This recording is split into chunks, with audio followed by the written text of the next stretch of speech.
Salut à tous. Hello. Salut. Vous allez bien? Oh, excuse-moi. Vas-y, on la refait. Salut à tous. Salut.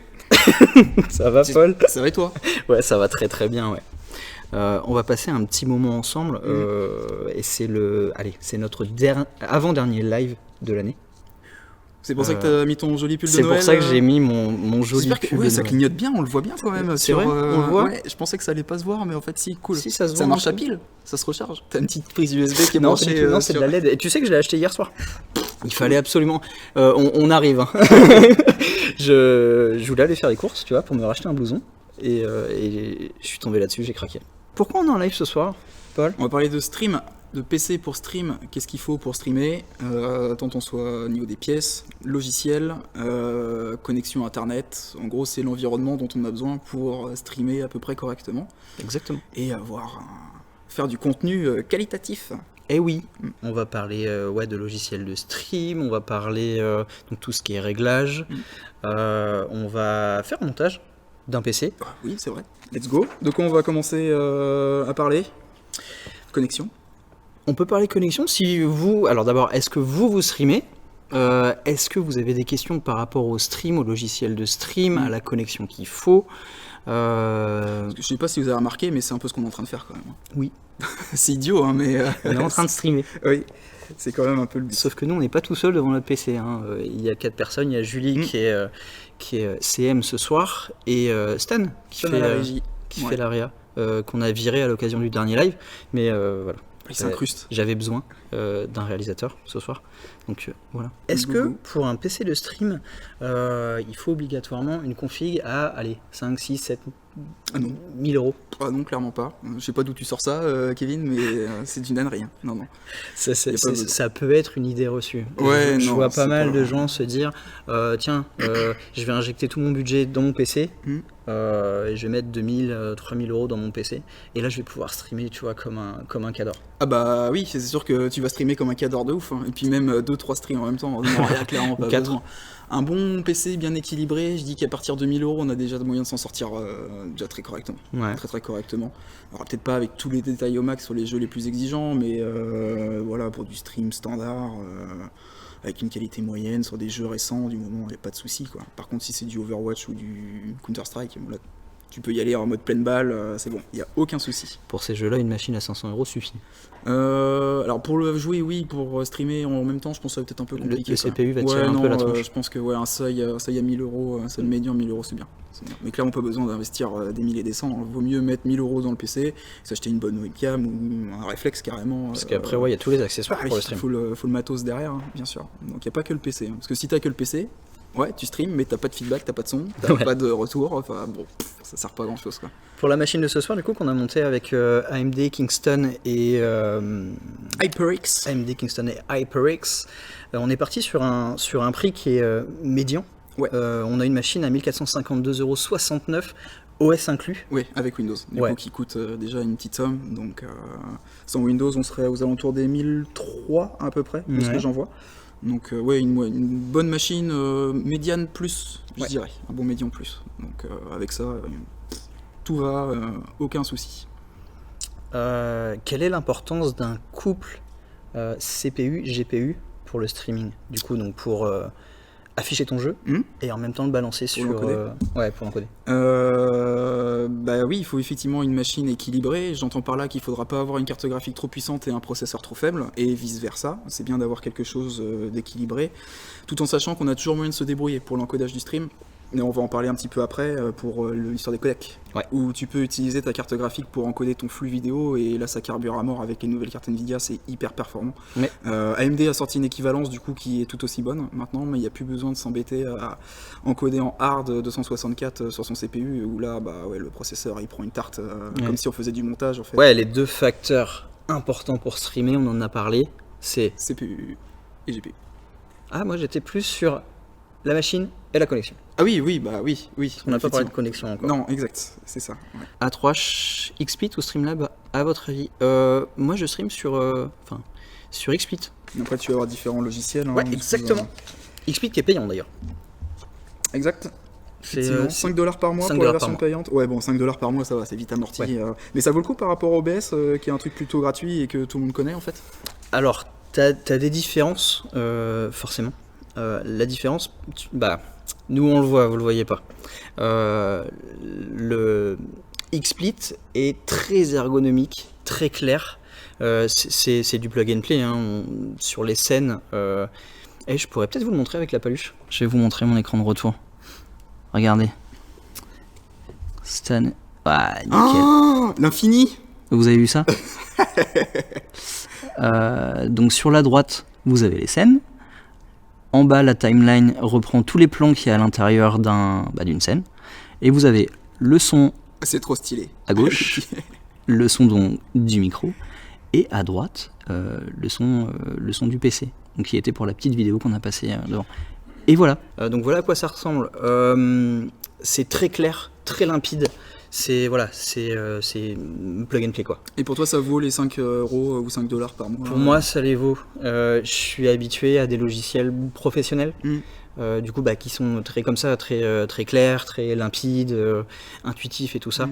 La première fois que je suis arrivé sur OBS, et ça m'arrive encore de travailler sur OBS, et ça va bientôt revenir, parce qu'on vous prépare un truc de... Bref, on vous en parlera tout à l'heure. C'est une usine à gaz, OBS, pour moi.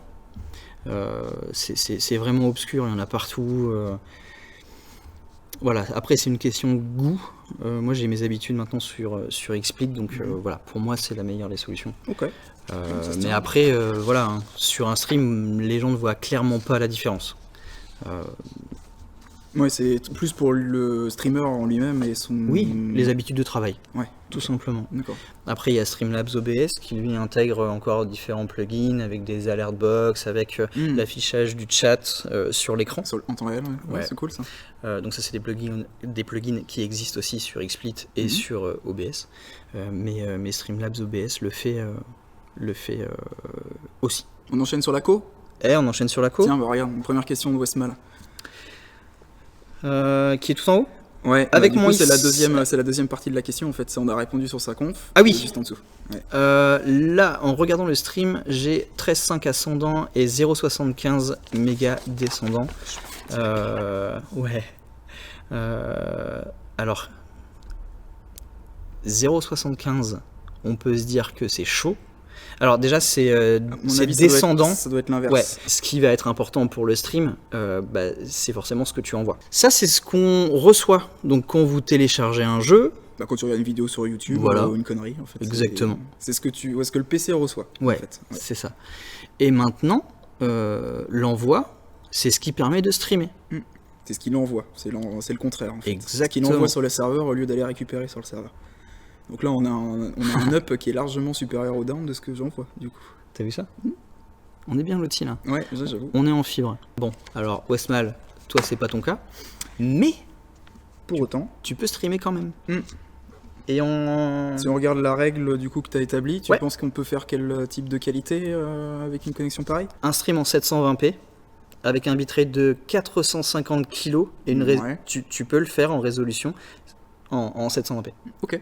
Tu peux streamer en 720p. En quel framerate du coup? 25 images secondes? 25 fps. Ouais. 25 fps, ok. En 25 fps, tu peux. Et à 450, 450 kg, tu peux y aller. Il faut toujours laisser une petite marge, puisqu'il va y avoir du chat à réceptionner. Enfin, il y a toujours un. Il y a toujours un gap. Le reste du PC aussi, parce que oui. ou de la maison, clairement. S'il y a une télé d'allumée, n'importe quoi. Mais vous pouvez streamer avec ces réglages-là. Maintenant, c'est stable. C'est regardable, mais vous pouvez encore descendre à 480p. J'avais noté avec un bitrate de 250 kg, vous pouvez y aller en 25 fps à 480p. 480, ça commence à être un peu cracra quoi quand même. Là, ça commence à être un peu cracra, mais c'est regardable en fait. Ok. Alors évidemment, il ne faut pas que ce soit un FPS ou un truc où il y a vraiment des détails super précis, mais avec des petites courbes, vous pouvez vraiment y aller. Et je sais parce que je le fais chez moi. Bah oui, c'est ça, ce que tu disais, d'expérience. D'expérience, ouais. En fait, concrètement, faut tenter. J'ai l'impression qu'il n'y a pas de règle particulière. Il faut tester et voir quoi. Faire les petits réglages ensuite. C'est ça. Au doigt mouillé, mais on arrive toujours à y arriver. Et ouais, le bitrate, le mot est un petit peu barbare. C'est juste un débit de données. Tu vois là j'ai noté faire le speed test comme on vient de le faire. Le bitrate c'est le volume d'informations envoyées Un gros bitrate donne une meilleure vidéo, mais ça nécessite une grosse bande passante. Et si on diminue le bitrate, on envoie quand même du flux. Donc on peut clairement streamer. Pour illustrer, là, parce que le bitrate c'est un peu obscur quand même, je pense que vous avez tous eu le cas de figure, les vidéos qui font des carrés. Oui. Et bah c'est ça en fait, les vidéos qui font des carrés, c'est juste qu'elles ont beau avoir une bonne résolution, c'est que le bitrate il est tout moisi. Et du coup, bah, en fait, la qualité est toute naze, et du coup, ça fait des gros pâtés en fait, de compression, concrètement. Donc, plus le bitrate est élevé, et plus vous avez des petits carrés, et donc une qualité proche du parfait. C'est vrai. J'aimerais bien savoir s'il vaut mieux streamer sur son processeur ou sa carte graphique en jouant en même temps, en supposant avoir un bon proco et une bonne CG. Si tu as une carte graphique récente, sur la CG, il n'y a même pas de question à se poser. Les moteurs de transcodage des cartes du coup modernes sont tellement puissants que ça éclate tout le transcodage CPU possible, imaginable. C'est vrai. Donc faut y aller. GPU direct. Et ça laisse ton CPU tranquille en plus. Exactement, pour le jeu. Tout à fait. Donc si tu joues avec... c'est d'autant plus intéressant si tu joues à des jeux compétitifs qui vont avoir un haut taux de rafraîchissement, où ton CPU va être bien au taquet. Le libérer de la charge du transcodage est vraiment importante. Et libérer, délivrer. Tu ne mentiras plus jamais. Non. Alors, question suivante. Question suivante. Enzo, sur Facebook, peut-on faire confiance à l'encodage d'une RTX pour stream? Oui, carrément. 1000 fois oui. Oui. Je pense qu'il n'y a personne dans le milieu qui dira le contraire, clairement. Ouais. Je dispose d'un PC gamer et d'un PC normal. Je voudrais soulager mon PC gamer et streamer le PC gamer avec le PC normal. De quoi ai-je besoin? Je crois savoir qu'il me faut une carte d'acquisition du genre Elgato. Est-ce que c'est la seule solution?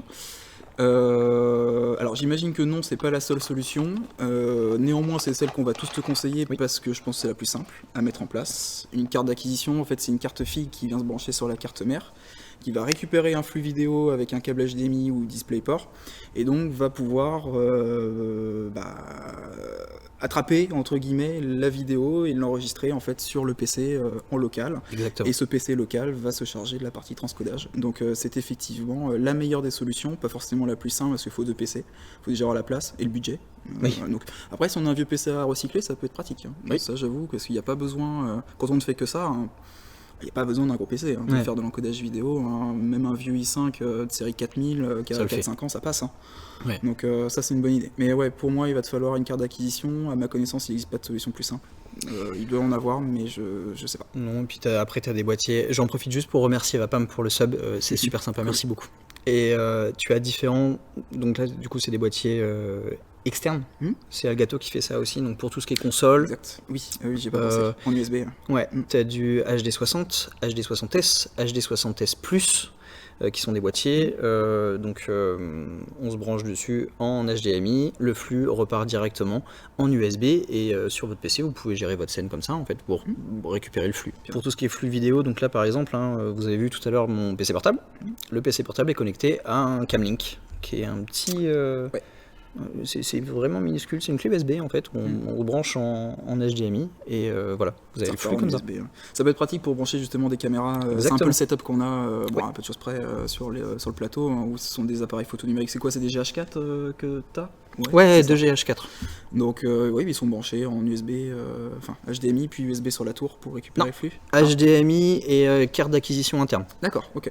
Direct, passe pas par la Camlink. Du tout. Okay. Mais tu pourrais.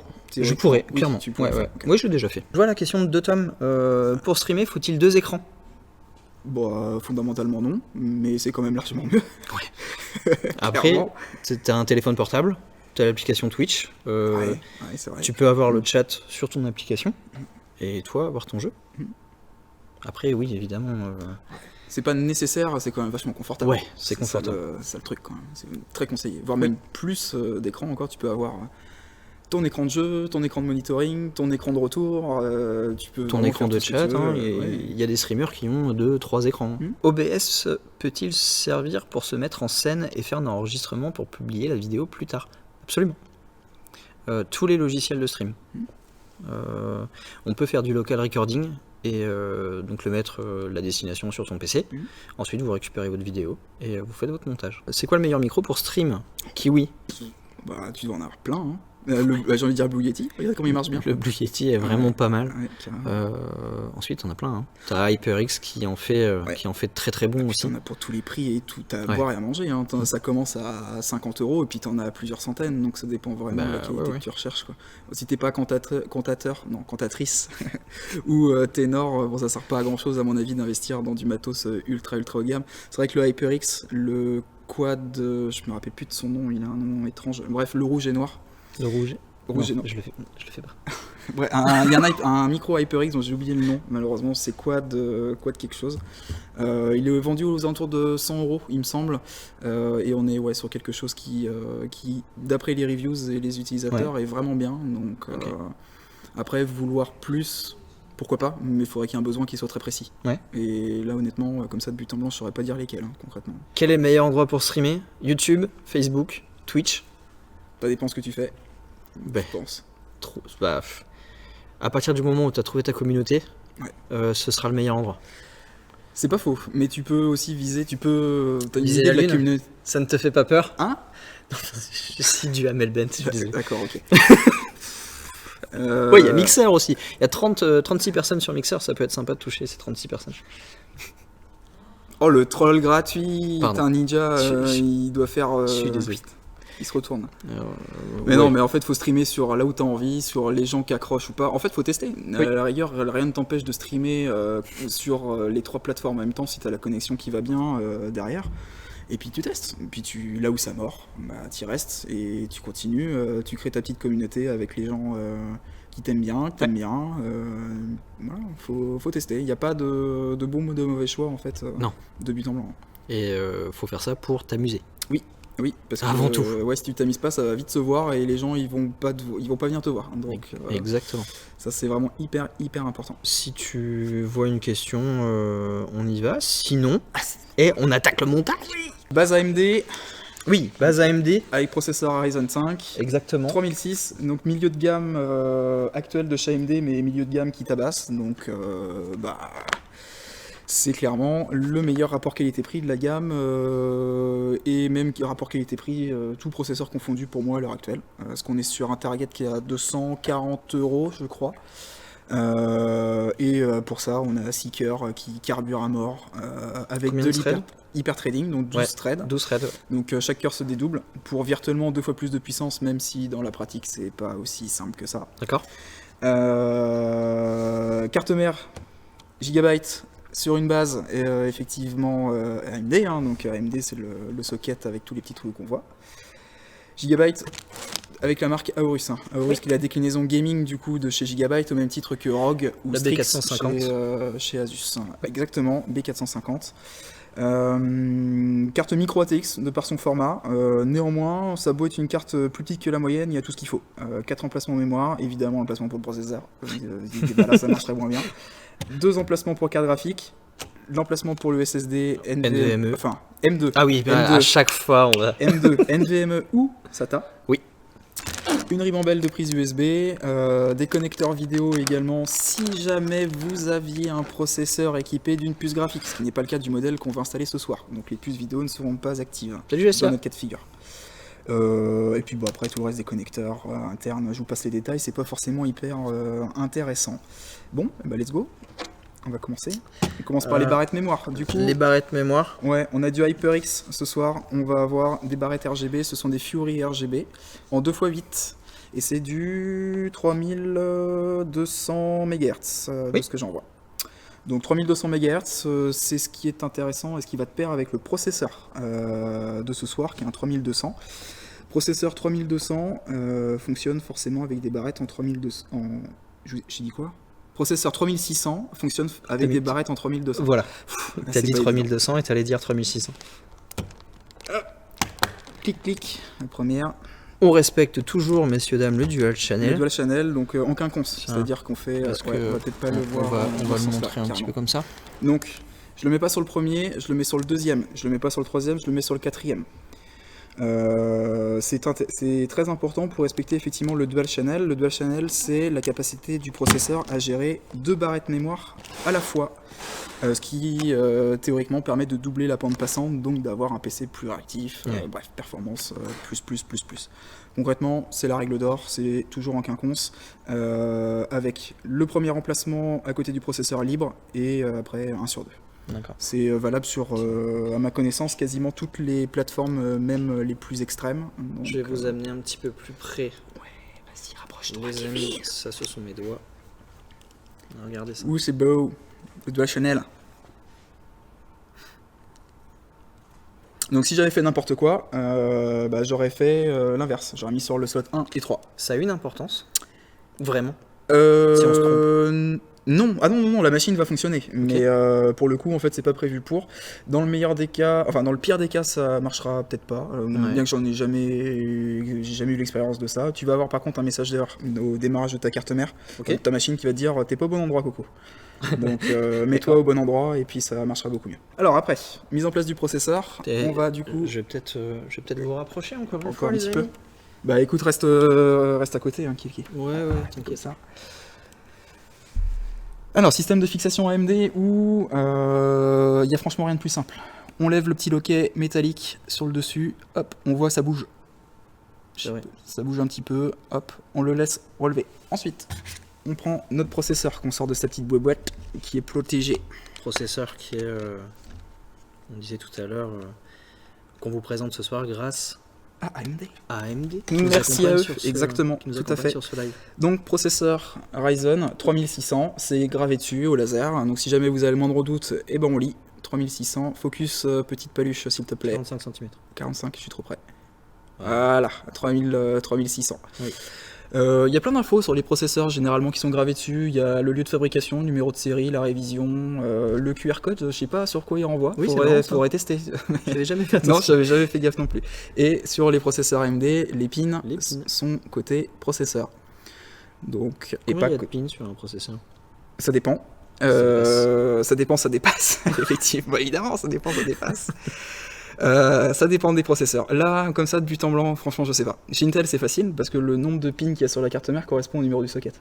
Ah oui. Donc c'est tout con en fait. Donc t'en as 1151. 1151 à l'heure actuelle ou 2066 sur les plateformes les plus haut de gamme. D'accord. Chez AMD, j'avoue, je ne sais pas. Parce que je me suis jamais penché sur la question et j'ai envie de dire, on s'en fout un petit peu parce que ça n'empêche pas le processeur de fonctionner. Ok. Alors, comment on met le processeur en place? Salut Greg. Ça va pas être très compliqué. Il va falloir tout simplement aligner. Vous avez un triangle sur l'un des coins du processeur. Alors là, on va pas le voir parce qu'il est vraiment rikiki. Il est minuscule, Vraiment très très petit. Bref, vous regardez les 4 coins. Vous allez en avoir un avec un petit triangle jaune qu'il va falloir aligner avec le triangle sur le processeur. Sinon, on peut faire encore plus simple. Il faut se dire que l'inscription Ryzen est toujours comme cela, c'est-à-dire dans le sens des barrettes mémoire. D'accord. Si tu vois pas le triangle parce que t'es bigleux ou quoi que ce soit, tu te dis c'est dans ce sens-là en fait. Le sens de l'écriture, c'est toujours pareil. Bon, voilà. Et pour le mettre en place, on ferme le loquet et là, je peux tirer dessus et il vient pas. D'accord. Donc là, il est mis en place, il bougera plus. C'est très simple, c'est beaucoup moins dangereux que les systèmes Intel en fait, où tu vas avoir les histoires de pins de la carte mère qui sont des fois toujours un peu délicats. Okay. Là, c'est du costaud, faut y aller pour tendre un pin de processeur AMD. Faut taper dessus ou marcher dessus. Mais, on vous le conseille pas chez vous? Non, mais par exemple, tu vois, on va faire le Kaku. Je vais le sortir. Ok. Si j'y arrive. Voilà. Je le pose. Ouais. Je le pose sur la table en fait. Je peux faire ce que je veux avec. Tes pins, ils bougent pas. Donc en fait, c'est pas ultra fragile. Ça reste quand même assez solide. Je vais me le remettre en place. Donc on peut y aller, sur un processeur AMD, il faut vraiment y aller comme un bœuf pour réussir à les tordre. Donc si vous n'êtes pas sûr de vous, prenez un processeur AMD, ça se monte tout seul. Ensuite, on va enchaîner, on va continuer. Alors je sais pas si vous avez remarqué, c'est vrai que je l'ai pas précisé parce que pour moi ça tombe un peu sous le sens. Le montage processeur, RAM et là dans notre cas de figure, le tournevis, Kevin, merci. Je t'en prie. SSD. Le SSD M2 qui est en l'occurrence un NVMe puisque c'est Kingston qui nous l'a proposé ce soir. C'est un KC2000, donc c'est du NVMe PCI Express. Exactement. Mais c'est un format M2. M2, c'est le format physique en fait du SSD. Hein. Donc c'est sa hauteur par sa largeur avec le connecteur et le trou de la vis qui est à Je peux l'extrémité. montrer à la paluche si tu veux. Ouais. Donc ça c'est le format physique M2. D'accord. On voit, je vais essayer de me mettre là où on va le voir. Ouais, là en contraste avec le CPU, on voit qu'il n'y a qu'une seule encoche sur le processeur. Parce que c'est du PCI Express. Ça aurait été un SATA, il y aurait une autre encoche de l'autre côté, ici. D'accord. Donc c'est un moyen simple en fait de les distinguer directement à l'œil. Ok. Simplement. Ensuite, mise en place sur ce modèle-ci, il faut que je mette l'entretoise avant. Donc, hop. Sinon tu vas te faire... Bah sinon il va pas tenir en fait. Je vais vous amener encore avec nous.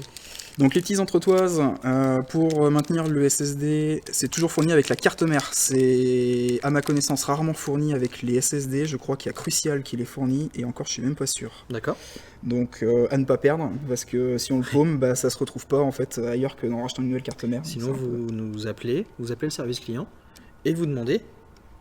C'est pas des pièces détachées C'est qu'on a, vrai hein. Ah non, Ah ouais mais non, ça on stocke pas hein, ce genre de truc. C'est fourni avec les cartes mères en nombre suffisant. D'accord. Alors j'imagine qu'on doit pouvoir après en recycler nos compos qui arrivent en panne. Ouais, c'est possible. Donc on a moyen de dépanner, mais en fait c'est pas des trucs qui sont vendus au détail, donc faut surtout pas les perdre, clairement.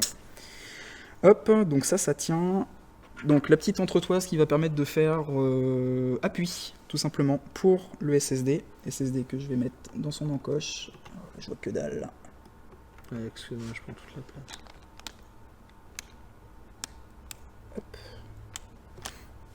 Donc là il est monté par ressort, mais en fait c'est les pistes en fait, les pistes qui sont dans le petit machin en métal là, le font remonter. Donc c'est pour ça qu'il faut toujours le visser avec la vis qui est fournie et c'est toujours très galère parce que quand t'as pas des doigts de fée, et ben en fait du coup ça foire tout le temps. Donc faut éviter de le faire au tournevis parce qu'on a vite fait de foirer le pas de vis justement. Donc je le fais toujours à la main. Si on perd cette vis là et qu'on le laisse, tu vois, ça marchera pas. Ça marchera pas. Il sera pas détecté. Donc du coup ça fonctionnera pas. Et là je galère comme un... Oh, c'est trop chiant, j'ai horreur de ça. Ça c'est la partie que j'aime pas, parce que je suis pas doué. Allez. Allez, voilà. Là, c'est bon. Hop. C'est là où les tournevis aimantés sont quand même très pratiques. Mais il faut y aller doucement, ça sert à rien de se presser. Parce que si on foire le pas de vis, eh ben on est pas bon. Allez, voilà.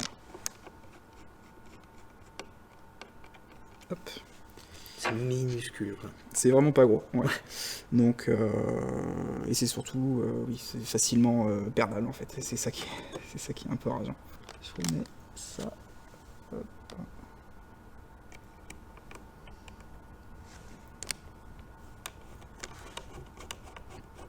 Tout est en place. Donc ça se fait carte mère hors boîtier, c'est 1000 fois plus simple que de le faire alors que la carte mère est dans le boîtier en fait, hein, concrètement. Donc là on va passer à la suite qui va être le montage dans le boîtier. Boîtier qui est... juste là, regardez. Yes. Donc dans le boîtier, on a du coup l'emplacement de la carte mère, ventilateur, tous les câbles hein, qui vont nous servir du coup pour la connexion. Tu voudras qu'on les connecte ces câbles là du coup, tout ce qui va être USB sur la carte mère? On peut, hein. On peut peut-être en montrer quelques-uns. Donc ça c'est tous les câbles qui sont connectés au boîtier. Le gros câble bleu ça c'est l'USB 3, le petit câble noir ça c'est l'USB 2.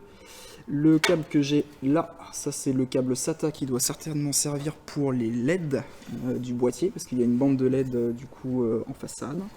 Et il y a également les connecteurs pour le bouton power et les prises audio. Tout ce qui est sur le front. Tout ce qui est sur le front. C'est le connecteur front panel, comme on appelle ça.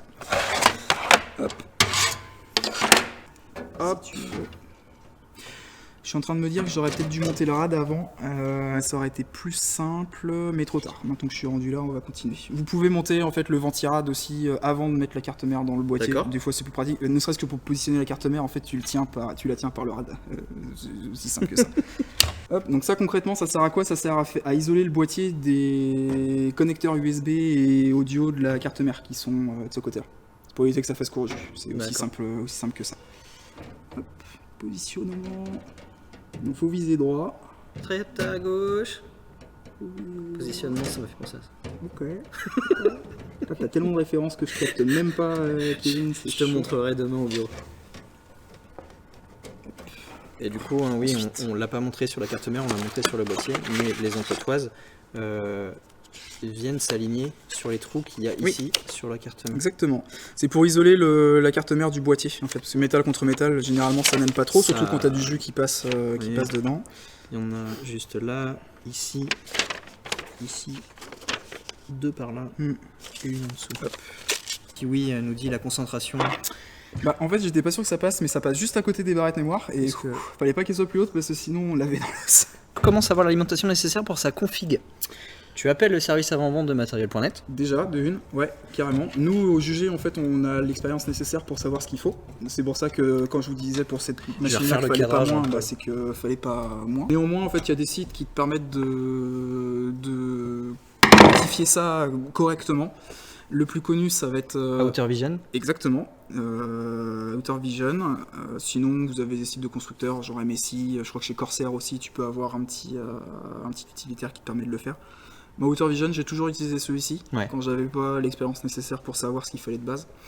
Et j'ai jamais été embêté. Donc voilà, Outer Vision. Tu rentres juste tes compos, en fait, ce que tu as comme pièce. Puis il va te dire à peu près, en fait, ce qui est conseillé comme alimentation. Bon, c'est pas au prendre au pied de la lettre, hein, mais ça donne quand même une indication qui est plutôt fiable. Donc on peut y aller. Le moment préféré. Et voici. Voilà, parce que c'est un truc super simple. Et c'est ce qui est de plus simple à mettre une carte graphique. Mais c'est pour ça que c'est à ma portée. C'est pour ça que j'aime bien ça. C'est vraiment le truc le plus facile qu'il y a à faire sur une machine. Tu connais quelqu'un de maladroit? J'incarne. La maladroitesse. La maladroitesse. La maladroitude. El Banana sur Twitch pour jouer à des gros jeux genre LOL et Fortnite. Vous conseillez quoi comme GPU? Il n'y a pas de capa, hein. El Banana, tu rigoles ou pas? Il n'y a pas de capa, ouais, j'avoue, c'est chaud là quand même.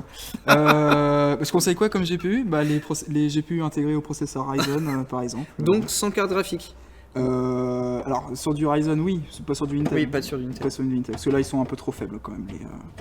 Du coup, on te fait économiser beaucoup de sous là. Ouais. Mais non, mais si tu veux une petite carte graphique, tu te prends une AMD 570. Ça coûte que dalle et ça marche à mort. Donc ça pourrait être une bonne idée. Quelle est la meilleure technique pour mettre de la pâte thermique car on voit tout sur le net? Oui, bah si on voit de tout, c'est qu'il n'y a pas de bonne ou de mauvaise technique en fait. On voit de tout pour étaler de la pâte thermique. Il faut se dire que sur un processeur standard, en fait, il n'y a pas de bonne ou de mauvaise solution. Il y a des gens qui l'étalent à la carte de crédit. Il y en a d'autres qui font le système du grain de riz au milieu, que moi personnellement je fais aussi parce que c'est de loin la plus simple et je n'arrive pas à comprendre comment je me débrouille pour que ça tienne.